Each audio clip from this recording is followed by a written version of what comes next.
de falar, de perguntar para você como está a sua fé. Como anda a sua fé?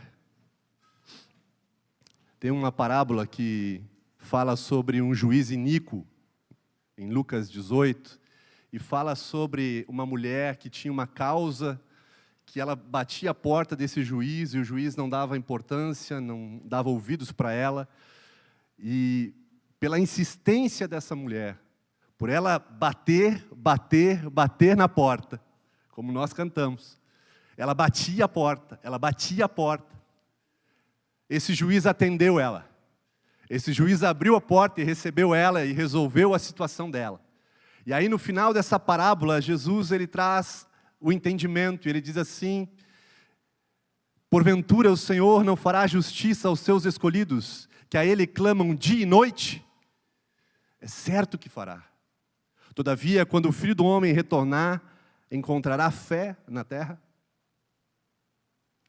A justiça ela vai vir, o agir de Deus ele vai vir, mas a pergunta é, como estamos? Ainda estamos batendo a porta? Ainda estamos buscando a presença de Deus? Estar sincronizados com o céu, sincronizados com o coração de Deus? Como nós estamos? Porque Ele vai vir e a justiça será feita. Porque Ele é um Deus justo, Ele é um Pai justo. Ele ouve o clamor dos seus filhos. O problema é que a gente desiste antes da porta abrir. A gente começa batendo firme, a gente começa insistindo, mas com o tempo vai passando. Parece que a gente vai cansando de bater. E é sobre isso que eu quero falar. Desse relacionamento com Deus, dessa conexão com o coração de Deus. A Bíblia fala que se nós pedirmos algo para Ele, segundo a vontade dEle, Ele vai nos dar. Então o segredo para nós recebermos algo de Deus é pedir segundo o coração dEle. É segundo a vontade dEle. Se nós pedirmos segundo a vontade dEle, Ele vai dar. Não é segundo a nossa vontade, não é segundo o nosso coração, mas segundo o coração dEle. E sabe o quê? Quando nós vemos a injustiça, quando nós vemos a violência, quando nós vemos o mal agindo no mundo, como está o seu coração? Como está a sua fé? Porque se nós temos a fé nele, e nós vamos ver logo mais do que se trata ter o coração dele, se nós temos o coração do Pai, os mesmos sentimentos de Deus, a mesma mentalidade de Deus, que o Espírito Santo gera, então a nossa atitude, ela tem que mudar. O nosso comportamento diante de tudo que nós vemos no mundo, tem que ser diferente. Tem que fluir diferente. Não pode ser o mesmo mais. Não podemos mais bater um pouco e parar de bater. A gente tem que exercitar a fé. E a fé, ela é um processo. A fé ela é um processo. A Bíblia fala que todos nós recebemos uma medida de fé. Pode ser um grãozinho. A Bíblia ainda fala sobre um grão de mostarda, que é a menor das sementes. Mas diz que quando ela é semeada na terra, ela cresce e ela se torna uma grande árvore para abrigar muitos animais. Então, a nossa fé, ela pode até ser pequena para algumas coisas na nossa vida, mas a gente tem que trabalhar ela. A gente não pode dar a desculpa de que a minha fé era muito pouca. Porque o Senhor disse, se tiverdes fé do tamanho de um grão de mostarda, direis a este monte, arranca-te e lança-te no mar, e ele obedecerá. O Senhor está falando aqui de algo que está diante de nós, de uma montanha, de um problema, de uma dificuldade, de um diagnóstico, que nós estamos proferindo a vontade dEle, a palavra dEle. A vontade de Deus, ela é boa, perfeita e agradável. Ela é boa para a tua casa, para o teu casamento. A vontade de Deus, ela é agradável. Ela é perfeita em tudo. Abra sua Bíblia em João, capítulo 11.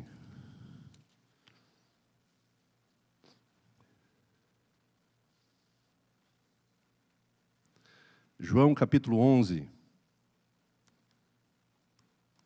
Uma passagem bem conhecida, que fala sobre os amigos de Jesus. Jesus tinha muitos discípulos, tinham muitas pessoas que andavam com ele. Mas esse texto aqui revela que Jesus tinha alguns amigos mais próximos. A gente tem, né? A gente tem uma rede de convivência de pessoas que se alegram com nós, que andam conosco, mas a gente tem amigos mais próximos, né? Que conhecem mais o nosso coração, que a gente tem mais liberdade de abrir algumas coisas. Jesus tinha 3 amigos. Olha só. Jesus tinha Lázaro, Marta e Maria. E diz assim em João 11:1: um homem chamado Lázaro estava doente. Ele morava em Betânia com suas irmãs, Maria e Marta. Foi Maria, a irmã de Lázaro, que mais tarde derramou o perfume caro aos pés do Senhor e os enxugou com os cabelos. As 2 irmãs enviaram um recado a Jesus dizendo: Senhor, seu amigo querido está muito doente. Imagina o seguinte, esse pessoal aqui, esses 3 irmãos, eles não fizeram nenhum milagre. Mas com certeza, eles ouviam muita história de Jesus. Esses 3, eu imagino, eles eram aqueles que no final da semana, ou no final do dia, Jesus ia tomar um café da tarde com eles. Jesus visitava eles. E eu creio que Maria, né, aos pés de Jesus ali, ela queria ouvir as novidades. Mestre, o que aconteceu essa semana?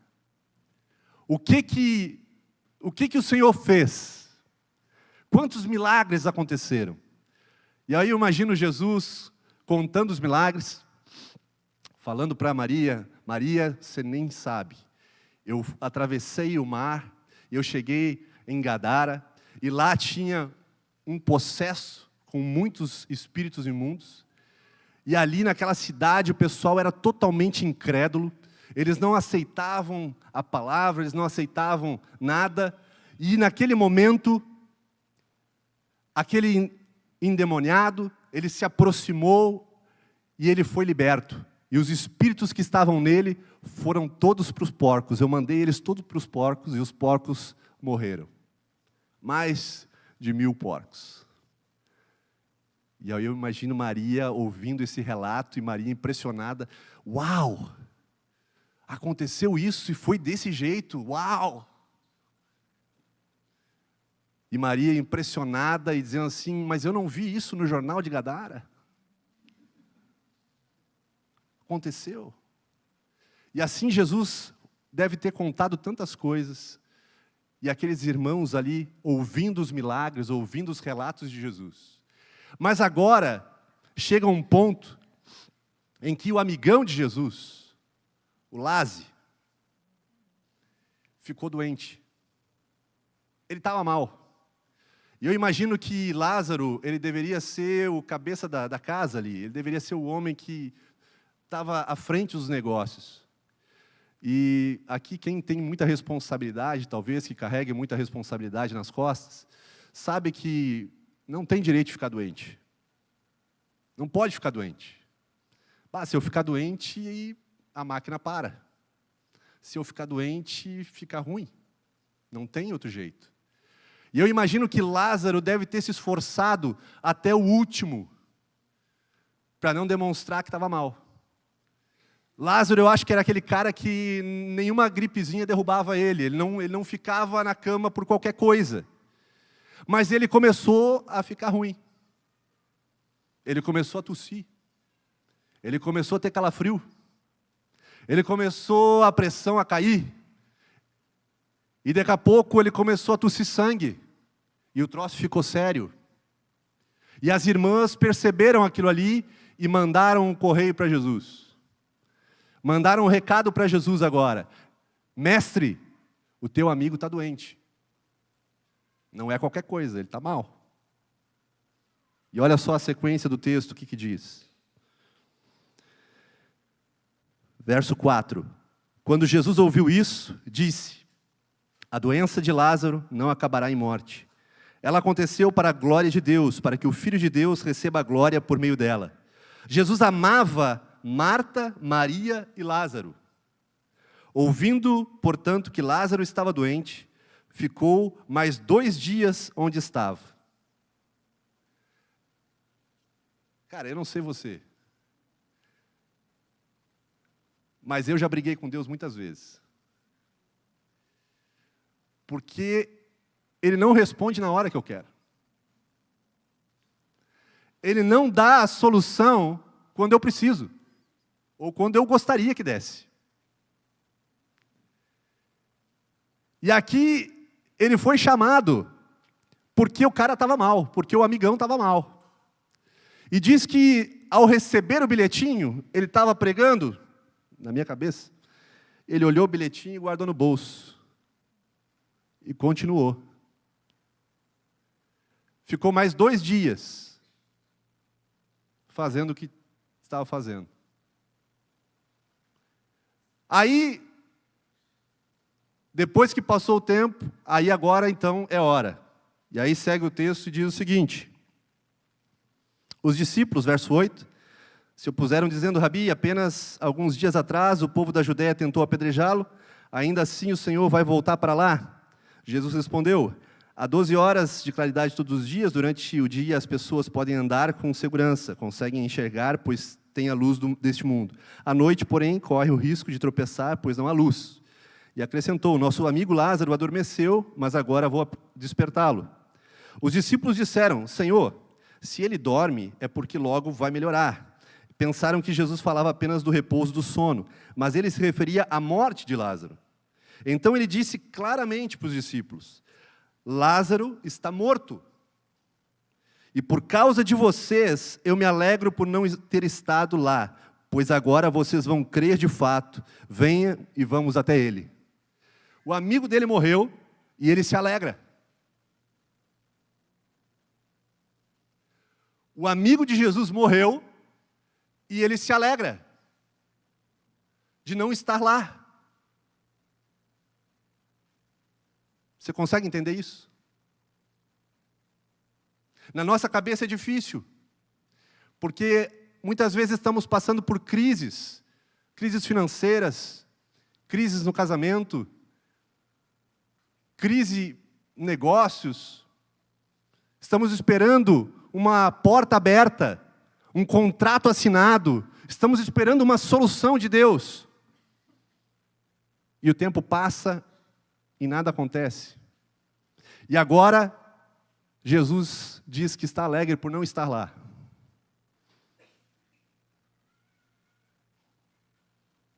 Mas ele continua, né? E ele chega daí na casa, naquele clima bom de velório. E olha o que ele encontra lá, no verso 17. Quando Jesus chegou a Betânia, disseram-lhe que Lázaro estava no túmulo havia 4 dias. Betânia ficava a cerca de 3 quilômetros de Jerusalém, e muitos moradores da região tinham vindo consolar Marta e Maria pela perda do irmão. Quando Marta soube que Jesus estava chegando, foi ao encontro de Maria, Maria, porém, ficou em casa. Marta disse a Jesus: se o Senhor estivesse aqui, meu irmão não teria morrido. Se o Senhor estivesse aqui, o meu irmão não teria morrido. No verso 32, Maria vai ao encontro de Jesus. E aí ela chega no lugar onde Jesus estava, caiu aos seus pés e disse: se o Senhor estivesse aqui, meu irmão não teria morrido. Mais adiante, verso 33, quando Jesus viu Maria chorar, e o povo também, sentiu profunda indignação e grande angústia. Onde vocês o colocaram? Perguntou. E eles responderam: Senhor, venha e veja. E aqui está o versículo mais curto da Bíblia. Jesus chorou. Jesus chorou. Aqui demonstra muito do coração de Jesus. Mas não, esse choro não foi um choro de empatia. Foi um choro de andar com os amigos por tanto tempo e os amigos não levarem a sério a sua palavra. Não reconhecerem quem Ele é. Às vezes a gente pensa que a nossa miséria, que a nossa dor, que o nosso choro, ele chama a atenção de Deus. Eu não vou dizer que Deus não se importa, não é verdade. Mas sabe, a Bíblia fala que o que chama a atenção de Deus é a nossa fé. O que chama a atenção de Deus é a nossa fé. Jesus passou por diversos lugares onde haviam necessidades. E necessidades bem complicadas. Haviam cegos no caminho, paralíticos no caminho, pessoas que naquela época, por serem paralíticos, mendigavam, porque não tinha como. Hoje já é difícil, imagina naquela época. Não havia uma saída. Era considerado um pária, um isolado da sociedade. Mas quando Jesus passava, e eles ouviam que era Jesus, e eles já tinham ouvido a fama de Jesus, eles clamavam, eles batiam a porta, eles batiam a porta, eles batiam a porta. Sabe, nós desistimos de Deus muito antes dele desistir de nós. Ah, mas Deus desiste de nós? Eu não diria que Deus desiste, Deus deixa. Deus deixa a gente quebrar a cara. A parábola do filho pródigo é isso. Você não vê o pai indo atrás do filho. Você vê que o pai deixa. O filho tomou a decisão, ele foi. Hoje aqui nós tivemos pessoas que voltaram, mas um dia foram. Agora, quando o filho decide voltar, nossa, a festa. O pai corre, o pai abraça, o pai restaura tudo. Mas quando ele quer ir, ele vai. Então nós desistimos de Deus, da nossa necessidade, do nosso desafio, nós desistimos muito antes. Porque às vezes Deus está ali pronto para responder, está só esperando para dar a resposta. Mas aí a gente desiste. Foi o que essas irmãs fizeram. Ei, essas irmãs eram amigas de Jesus. Amigas. E elas disseram, Senhor, se tu estivesses aqui, meu irmão não teria morrido. Sabe o que elas estão dizendo? Senhor, se tu tivesse chego antes, tinha solução. Estava tudo certo. Mas porque o Senhor atrasou, o Senhor chegou depois. Não tem mais jeito. Então Jesus tinha poder antes, mas agora não tem mais poder. Jesus podia ter resolvido antes, mas agora não pode mais.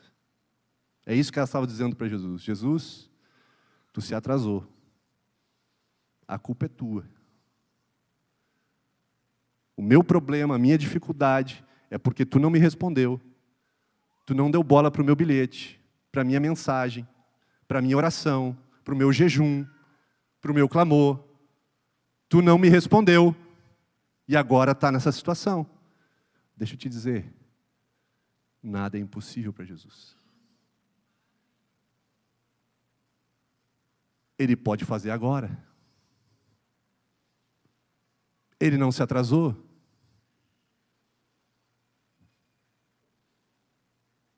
Essa passagem que elas falam para Jesus, isso é muito parecida com aquela passagem em que Jesus está no barco, no meio de uma tempestade, e os discípulos estão apavorados porque Jesus está dormindo no barco.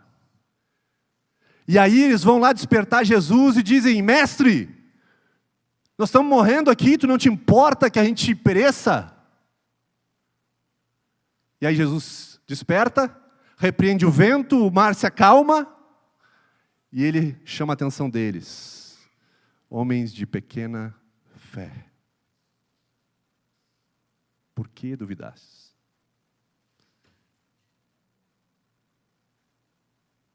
Como está a nossa fé hoje?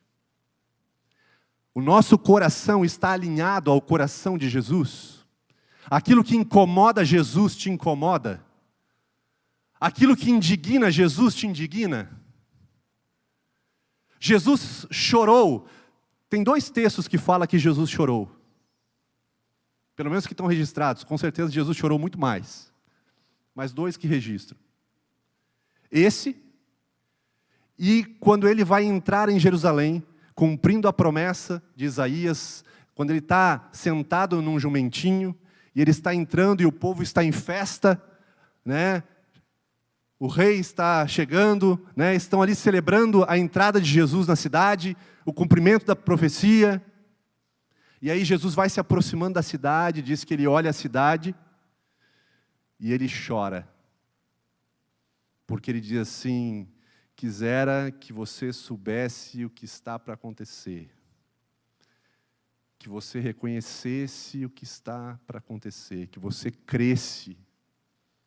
Jesus ali chora novamente por causa da incredulidade.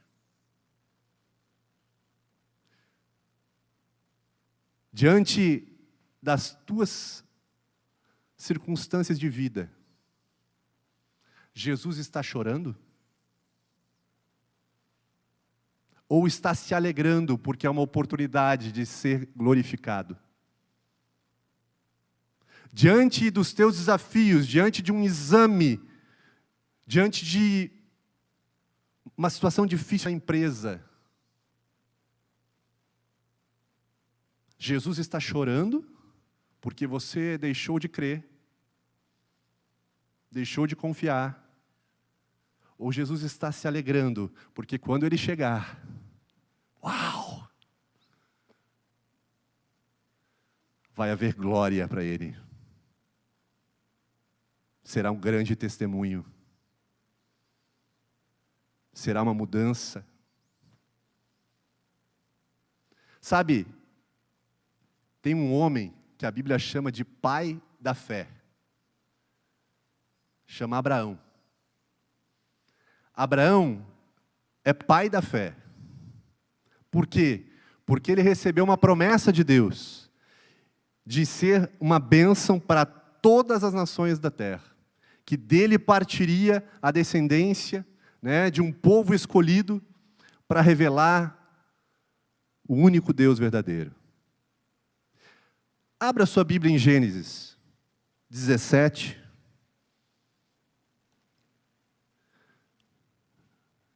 Gênesis 17. 17.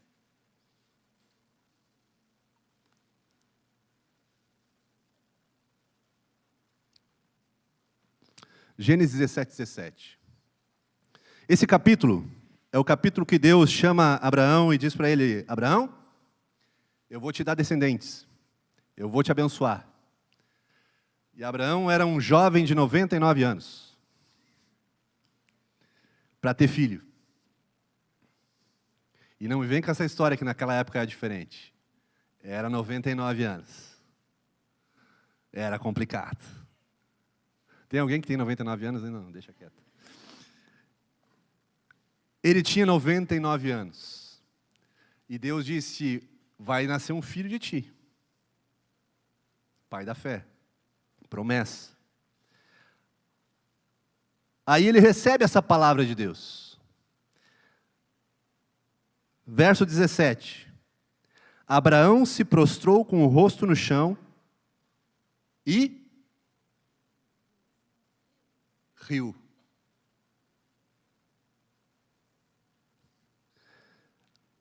Abraão recebe uma promessa de que a partir dele ele vai ser uma bênção para o mundo inteiro. Ele se prostra. Sinal de adoração, sinal de reverência, de sujeição. E agora ele ri. Não é um riso de Ah, como eu estou feliz. Que legal. É um riso. Deus está brincando. Deus não sabe que faz tempo que eu não vejo a minha velha. Deus não pode estar falando sério. E depois Sara vai fazer a mesma coisa. Sabe, a gente não tem dificuldade de se prostrar diante de Deus, de reconhecer a grandeza de Deus, de reconhecer que Ele nos ama, que Ele é poderoso. A gente não tem dificuldade disso. A gente tem dificuldade de crer na promessa dEle. Quando essa promessa foge à nossa razão, à nossa ideia de como Deus vai fazer. Porque se Deus fizer diferente daquilo que nós imaginávamos que seria uma solução, uma saída, aí a gente para de bater a porta.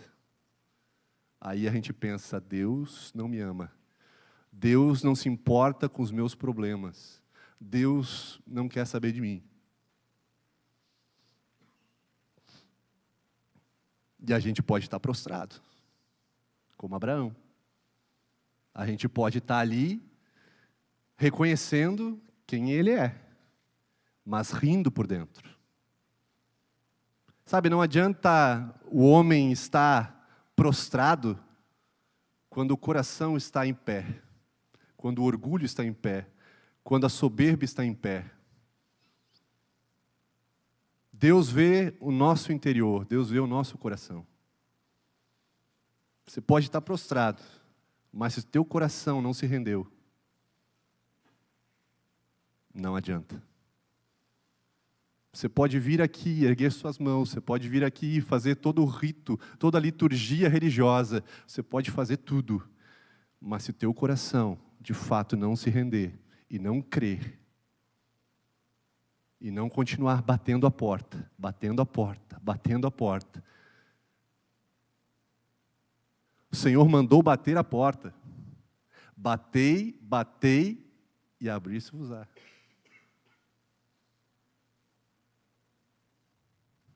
Foi Ele que mandou. Ser insistente. A fé, ela tem que ser perseverante.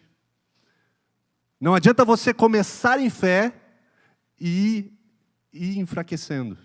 A fé, ela tem que ser crescente. Ela tem que crescer. E não há nada errado em nós termos uma fé, de novo, pequena. Mas há sim muita coisa errada em nós não alimentarmos essa fé, alimentarmos essa promessa, alimentarmos essa palavra de Deus, sermos transformados por essa palavra, dia a dia. Sabe, haverá momentos, com certeza, que você vai ter que entrar no secreto com Deus, no seu quarto, fechar a sua porta, e é ali que você vai regar essa palavra. É ali que você vai regar a palavra. Até que essa palavra faça sentido, até que você saia daquele lugar e você tenha a convicção dentro de você, Deus está comigo. Eu não sei como Ele vai fazer, mas eu sei que Ele vai fazer. Deus vai. Agora, é mais fácil parar. É mais fácil desistir. Porque muitos fracassos vão vir. Sabe, na experiência de fé, haverá muitos fracassos. Fracassos que eu digo a resposta não vai vir como você esperava. Marta e Maria. Não vai vir. Mas não pare de crer. Não pare de crer. Alimente cada vez mais a sua fé.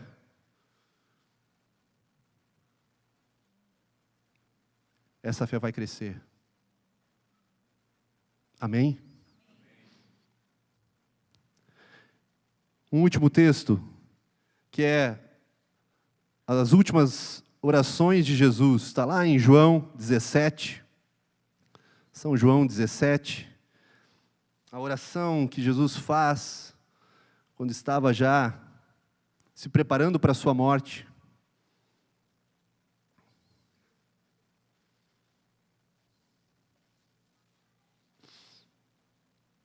João 17, 21. Minha oração é que todos eles sejam um como nós somos um. Como tu está em mim, Pai, e eu estou em ti, que eles sejam em nós, um em nós, para que o mundo creia que tu me enviaste. Eu dei a eles a glória que tu me deste, para que sejam um como nós somos um. Eu estou neles e tu está em mim. Que eles experimentem unidade perfeita, para que todo mundo saiba que tu me enviaste e que os ama tanto quanto amas a mim. Deus quer que nós sejamos um coração só. E quando se fala em coração na Bíblia, não é só o centro das emoções, não é só sentimentos, é todo o nosso pensamento, toda a nossa ideia, todo o nosso entendimento de Deus, ser um, seja um com Ele. Como que Ele age nessa situação, como que ele vê a injustiça, como que Ele vê a necessidade do outro, como que Ele vê. Este sentimento tem que estar em nós. Se nós somos cristãos, quer dizer, pequenos cristos, nós temos que ter a mente de Cristo em nós. E aquilo que incomoda Cristo tem que nos incomodar. Aquilo que indigna Cristo tem que nos indignar. E Cristo se indignava com a incredulidade. Se a incredulidade não nos indigna, tem coisa errada. Nós temos que lutar contra a incredulidade. O Senhor quer que nós sejamos um. A oração final dele foi essa, que eles sejam um. E que eles saibam que o Pai ama eles tanto quanto ama a mim. Cara, isso é muito forte. Porque diz que Deus amou o mundo de tal forma que deu o seu Filho. Se Deus amou Jesus, que deu o seu Filho, te prepara.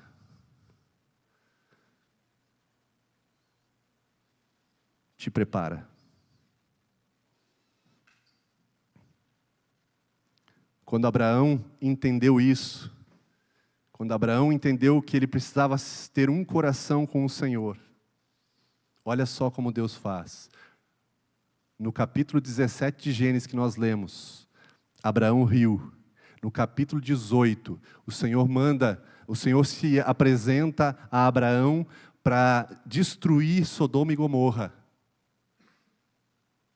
Ele se apresenta ali e ele diz para Abraão, eu não posso ocultar o que eu vou fazer, porque Abraão é meu amigo, eu não posso ocultar o que eu vou fazer. E aí ele diz para Abraão, olha, eu vou destruir porque a injustiça chegou aos céus.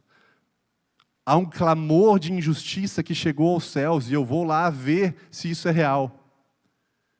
Eu vou verificar. E Abraão daí, tendo o coração de Deus, sabe o que ele faz? Ele começa a negociar com Deus.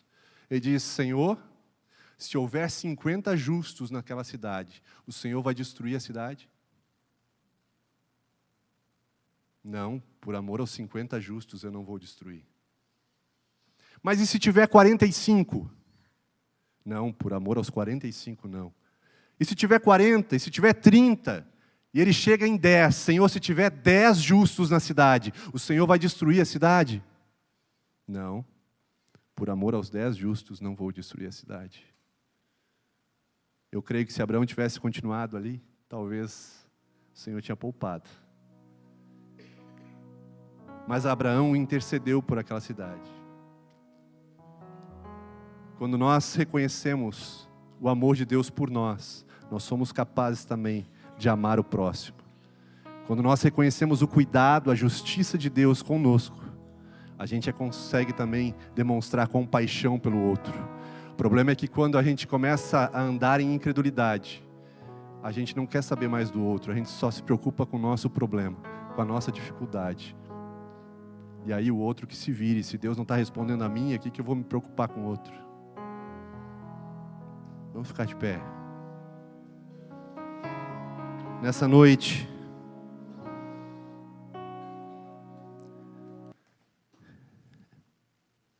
eu creio que Deus quer nos dar o seu coração.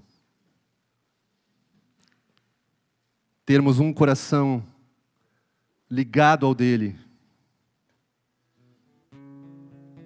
para que passe a estação que passar, enfrentemos o desafio que enfrentar, a gente saiba que não estamos só. Ele está junto. Ele está conosco. Ele nos sustenta em todo o tempo. É difícil? Sim, é. É difícil porque a gente luta contra a nossa carne. A gente luta contra os nossos olhos. Porque nós não andamos mais por vista, nós andamos por fé. E aí há um conflito, porque quando nós alimentamos demais a nossa vista e a gente olha demais o problema, a gente acaba temendo o vento, temendo a tempestade. E aí Jesus diz: olha para mim. Olha para mim. Eu estou no barco. Feche os teus olhos. Aleluia, Pai. Graças te damos, Senhor. Louvamos o teu santo nome, Jesus. Tu és o leão da tribo de Judá. Tu, Senhor, não inocenta o culpado. Senhor, tu julga todos com a tua reta justiça, com o teu cajado, Senhor. Tu estás sentado num trono de glória, porque o teu sacrifício, Senhor, te levou, Senhor, ao mais alto ponto, aonde, Senhor, anjos te adoram, aonde, Senhor, nações, Senhor, conhecem o teu amor. Olha, Senhor, para cada um de nós agora. Tem misericórdia. Tem misericórdia daqueles que têm duvidado, daqueles, Senhor, que têm andado, Senhor, com medo, ansiosos, que têm, Senhor, temido, Senhor, o dia de amanhã, têm andado, Senhor, inseguros, por causa de um diagnóstico. Senhor, vem agora, Espírito de Deus. Vem trazendo, Senhor, a revelação do teu amor. Em nome de Jesus, Pai. Se alguém nessa noite tem enfrentado algo na sua vida, recebeu um diagnóstico de enfermidade, de doença, sai do seu lugar agora. Nós queremos orar por isso. Talvez você tenha um parente que está numa situação difícil. Vem aqui. Eu creio que Deus é bom em todo tempo. Em todo tempo.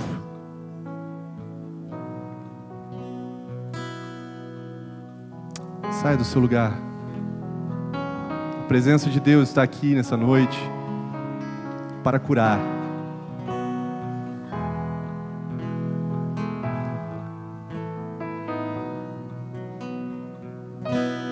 Aleluia, aleluia, aleluia.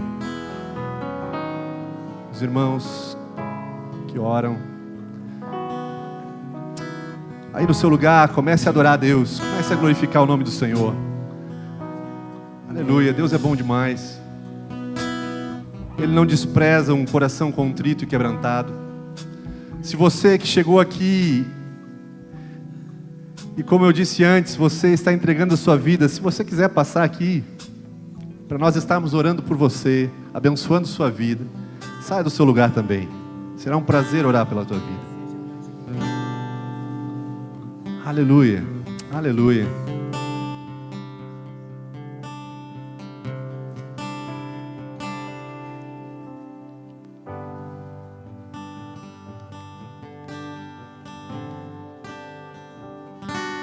O fogo não me queima, nas águas não vou afundar,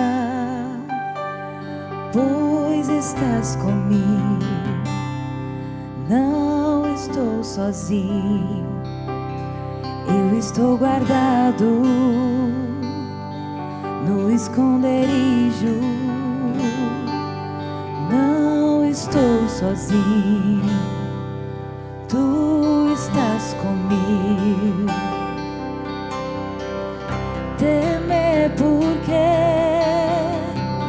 se eu estou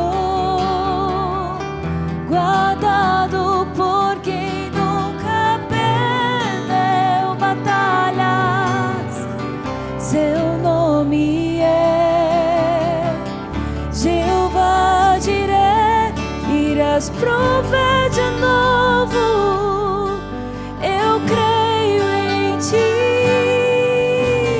Haja o que houver, venha o que vier, irás prover de novo.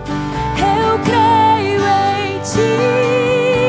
Eu não vivo do que vejo, vivo do que creio, irás prover de novo.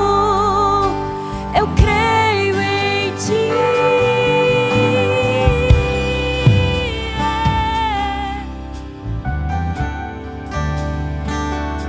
O fogo não me queima, nas águas não vou afundar, pois estás comigo. Não estou sozinho, eu estou guardado no esconderijo. Não estou sozinho, tu estás comigo. Temer por quê? Se eu estou guardado por quem nunca perdeu batalhas.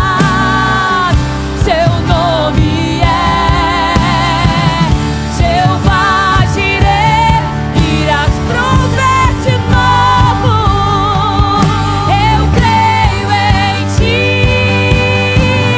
Haja o que houver, venha o que vier, irás prover de novo.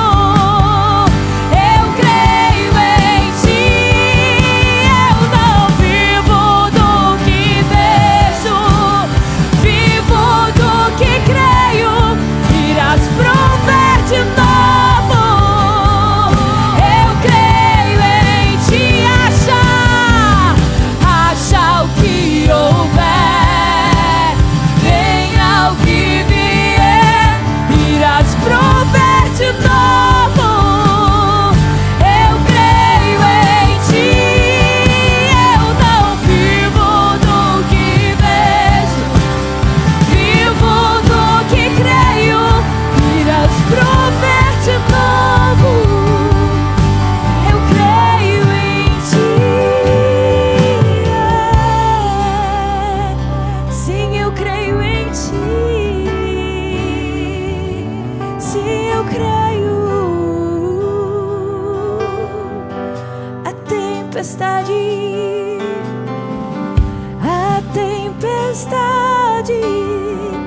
e o vento